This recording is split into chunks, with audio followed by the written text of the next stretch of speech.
weekly market recap with SC Securities. Let's have a look at some of the latest developments in the Sri Lankan economy and financial markets. Despite global economic challenges, the Sri Lanka Export Development Board remains confident in reaching its 2024 export target of $16.3 billion. This goal includes $12.7 billion in merchandise exports and $3.6 billion from service exports. The optimism is supported by strategic initiatives to boost key sectors such as apparel, tea and ICT. By July 2024, the country had already recorded $9.13 billion in total export earnings, showing a growth of 5.86% year-on-year. The EDB also continues to collaborate with international bodies such as the International Trade Center to update its export strategies and ensure Sri Lanka's competitiveness in global markets. Achieving the export targets is crucial for the country's broader economic recovery and stability. Sri Lanka is set to receive a $200 million loan from the Asian Development Bank as part of a broader financial sector stabilization initiative. This is the second tranche of $400 million loan under ADB's Financial Sector Stability and Reforms Program. The loan aims to support the country's economic recovery and strengthen its fiscal framework after severe debt crisis of 2022. Sri Lanka has completed or is close to completing 12 pre-policy conditions required to unlock this tranche. The first $200 million tranche was dispersed in December 2023. The second phase will focus on establishing a resilient financial system through additional reforms and technical assistance from ADB.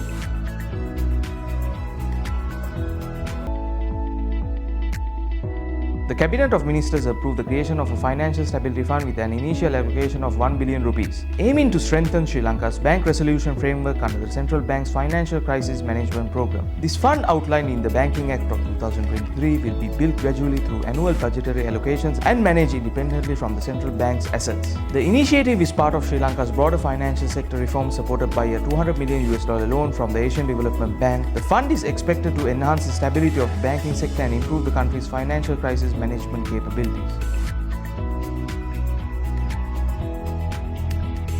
Sri Lanka's cabinet has approved borrowing $300 million from the Asian Development Bank for reforms in the financial, power and water sectors. This includes $200 million tied to 12 prior actions, most of which have been completed as part of a $400 million financial sector reform project. Additionally, $100 million will be borrowed from the ADB for a water sector reform program, which is part of a broader $200 million initiative.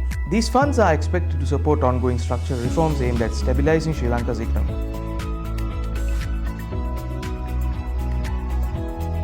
Sri Lankan banks provided ₹60.2 billion in credit to private sector borrowers in July, marking a 6.9% year-on-year growth. However, this represents a deceleration from June's ₹74.5 billion in credit. While banks are showing a willingness to extend more credit, uncertainty surrounding the upcoming presidential elections could affect future lending and business sentiment. Market anxiety has led to a stock market drop, wiping out ₹650 billion in market value. The Monetary Policy Board is expected to closely monitor credit growth and may consider further interest rate cuts following a 25 basis points reduction in July.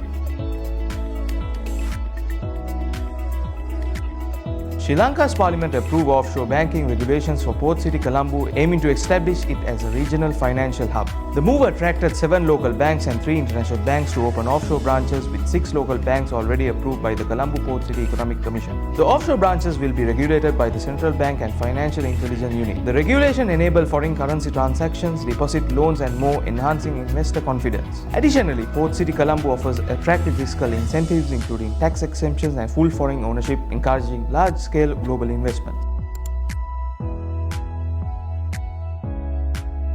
Vallibel Power Eratna PLC has finalized a power purchase agreement with Ceylon Electricity Board to develop a 10 MW solar PV project at Dolahena Estate, Matara. This 20-year agreement involves an investment of approximately ₹2 billion and aims to supply electricity to Sri Lanka's national grid. The solar project is expected to generate 18 GW per hour to 20 GW per hour of electricity annually. This development is part of Sri Lanka's broader renewable energy strategy aimed at enhancing sustainable energy production. With the recent Treasury-bill auction, the 91-day T-bill rate stands at 9.99%, showing an increase of 38 basis points. The 182-day T-bill rate stands at 10.24%, showing an increase of 30 basis points, and the 1-year T-bill rate stands at 10.07%, showing an increase in 4 points.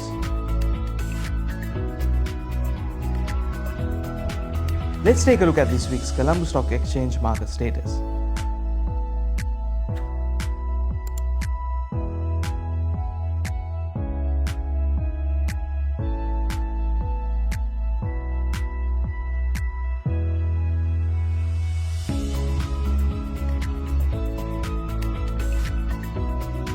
JKH closing on Thursday at 160 rupees starts its uptrend on the 26th July 2023 to range above the 38.2% fib level. We can see that its recent highest high is at 218 rupees, which is on the 2nd May of 2024, which was followed by a downtrend since then, dropping to the lowest fib level ranging between the 0% and the 23.6% level. The MACD is at its low point and stochastic RSI shows a slight upward trend but is still oversold. If we were to see an uptrend, it will have test and close below the 23.6% fib level, which is at the level of 169.9. Or if a downtrend is going to be observed, it will have to test and close its lowest low since 26 July since 2023 at 155. Thank you for watching and we'll be back next.